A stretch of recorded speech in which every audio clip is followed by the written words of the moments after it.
Good morning, welcome to day 102 of my Munro challenge. So I'm on Skye, I'm back with Skye Guides. This is Pete. Now we're at Glenbrittle and we're going to head over to Corrigrinda. I think that's how you pronounce it. About 2-hour walk, and then we're going to hit the ridge and we're going to see how far we get basically. I probably won't get all 6 done today, that I've got to do, but hopefully we'll put inroads into it. Just looking down at Glenbrittle, making our ascent, having to delayer already. That's the road we drove down. Looks murky up at the tops, hopefully it'll clear up. My luck, it won't. So we've got 1 or 2 burns to cross. This is about the 3rd one. On our way up, you can see how murky it is. So I'm letting Pete choose the way, which is great having a guide. I'm normally having to do this. I think I'm going further up. Pete's laughing at me. So the track so far is very, very nice gradient. Pete's described it as flat. It's certainly not flat, but very steady, and I think it's going to be steady all the way up to the corrie before the fun starts. The definite path, it's become quite scree, cutting its way up. As you can see, it's quite steep, but the path cuts across at an angle, so it takes a lot of the gradient away. Show you these boulders, fabulous. That waterfall, it did rain all night last night, so there's a lot of water about. And we're heading up there, it's great. So we've got a bit of a scramble up to the lock, as you can see. I'd not actually realised, but we're actually climbing up Corrigrinda here. So yeah, it's quite a spectacle actually. Yeah, goes on much further than I thought. Quite good. So we're up at the locken. It almost looks invisible. You wouldn't know there was a lock there if it wasn't for that small island. This water running down. That was a great scramble. Great scramble. So we've got a bit of a boulder field to negotiate. We're going to climb up here. We're going to hang a right at the top and go into the first Munro, which is Sgurr nan Eag. So then apparently we're going to retrace our steps and follow that ridge that way. So we've got a bit of a ridge to cross now. Quite steep. We need to keep our footing good. Shame we haven't got a view again. Here we are, Sgurr nan Eag. Wow, this reminds me of the view we had yesterday. Although it's a bit steeper. So we've got a bit of scrambling, descending to do back to the ridge and make our way across. A bit of a distance to the next one. Yeah, so we've got a bit of a hands-on scramble ahead. I don't believe this is a top. I think this is just a top, it's not a Munro. We've got a top to cross before we get to the next Munro. So we're all harnessed up. There's lots of scrambling now around this really rocky terrain. Very sharp rock, very grippy though. So we're climbing up Dubh Mor. We've got to a grade 2 scramble. Let's get on with it. Looks interesting.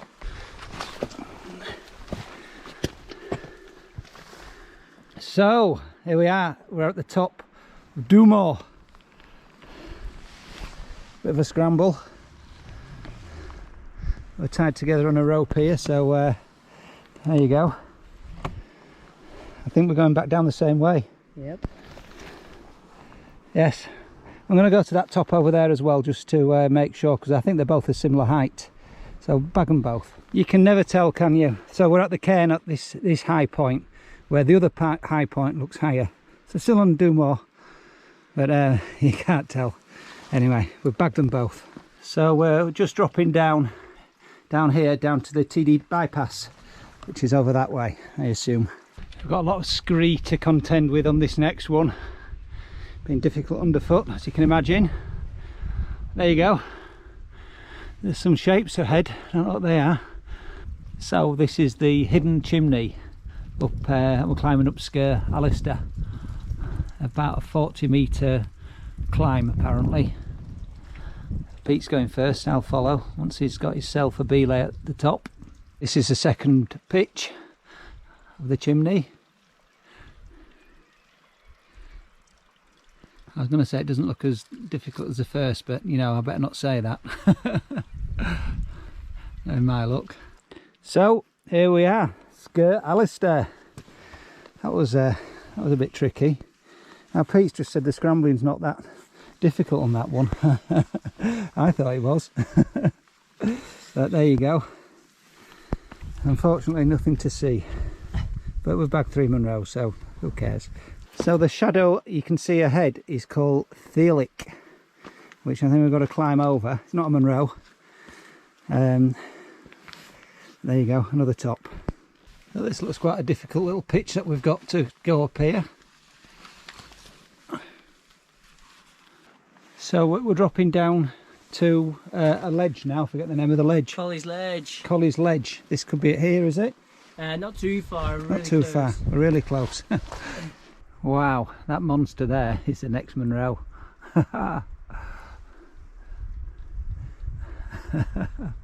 This has been awesome. We've just dropped, climbed down here. Pete's about to descend. It's been quite a descent. Here he comes. Apparently that's called King's Chimney, which we're not going up. We're heading round this way to Collie's Ledge. Now this is me and Pete on Collie's Ledge. It's nothing. Wow, glad I can't see down. So this is what's known as dropping a few coils. Learning all the lingo. I think most of the shots involve ropes at the minute. So we're approaching the summit of Maconic. It's not too far beyond this big chunk of rock that we're climbing over ahead. So we're at the top of Maconic.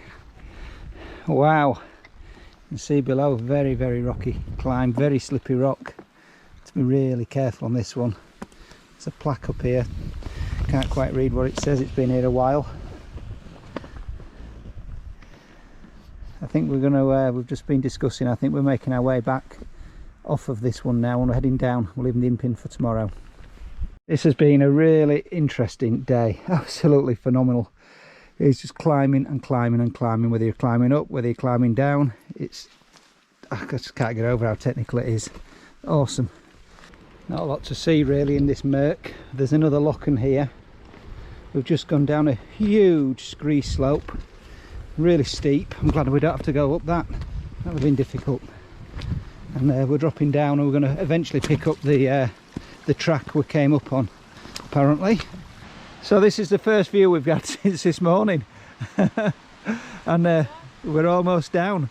So Glenbrittle's just round the corner at the end of that peninsula. Good morning. Welcome to day 103 of my Munro challenge. So we're at Glenbrittle Memorial Hut.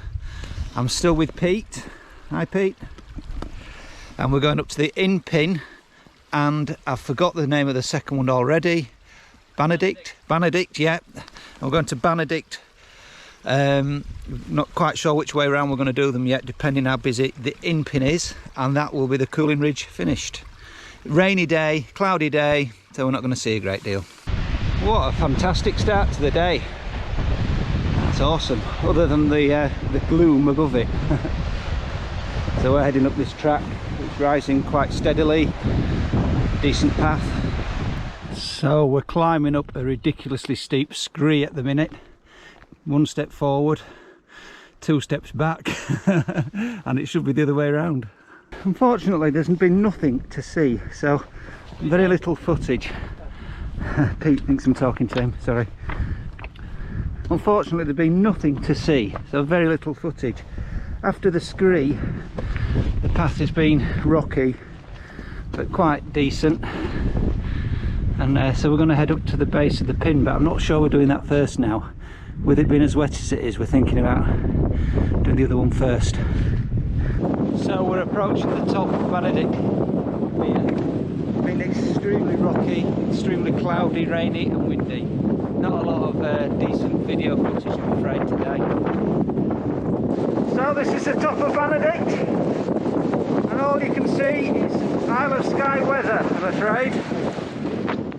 Today has been extremely rocky, very little paths, all this sort of terrain. At the minute we're traversing back towards the in-pin. We're going to have to obviously climb back up. Yeah, quite difficult. So this is the in-pin. Apparently it's really borderline whether we should be going up it or not, but we're here. So we're going to give it a go. We might have bought halfway up, I don't know, but we're here and we're going to give it a go. But it's quite windy, so there you go, the in-pin. So we're tied in, we've just done the first pitch on the in-pin. It's very, very cold. There's all the belays and bits of rope, etc. We're about to do the second pitch. Going to be interesting. Wow! Top of the in-pin! Hey!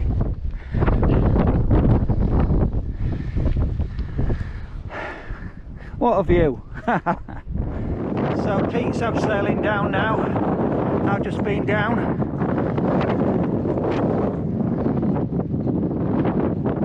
I can understand why he said it was borderline.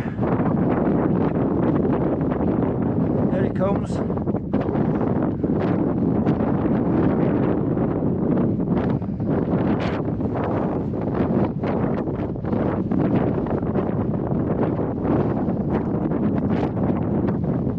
Very slick, very slick. Wow. So we're back at this waterfall. I've been waiting to get a view really, to take some footage on the way down, and there's just been no views. So down there, the White House, that's where we're parked on the way down, just to close this video off really. Fabulous 2 days. Welcome to my Munro challenge day 102 and 103. I walked routes 13 over the 2 days, which is the Isle of Skye and the Cooling Ridge, or the rest of it. Both days we parked on the road down towards Glenbrittle, a couple of different places, and we walked Tuesday the 21st and Wednesday the 22nd of June. Wow! What a couple of days, despite the weather, and we've had some weather. It's been fabulous. I'm gonna summarise the days in a whole rather than by individual Munros, because I feel it's easier that way, because they're all very two different days. Tuesday was pretty much a day where I spent an awful lot of the day in the harness. There was an awful lot of scrambling, lots and lots of scrambling. Quite a few climbs, pitched climbs where we're on ropes and rope work. Very, very, very technical day.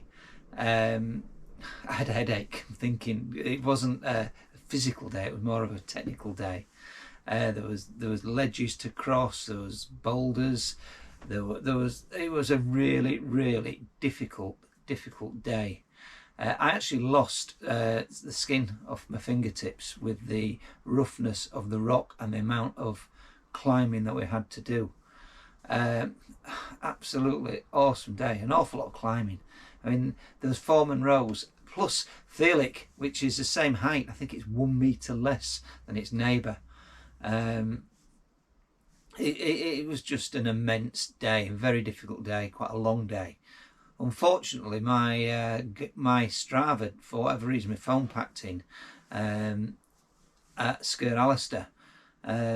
So when I rebooted the phone down at the van, it gave me the time, but it didn't give me an accurate read of the mileage and the climbing.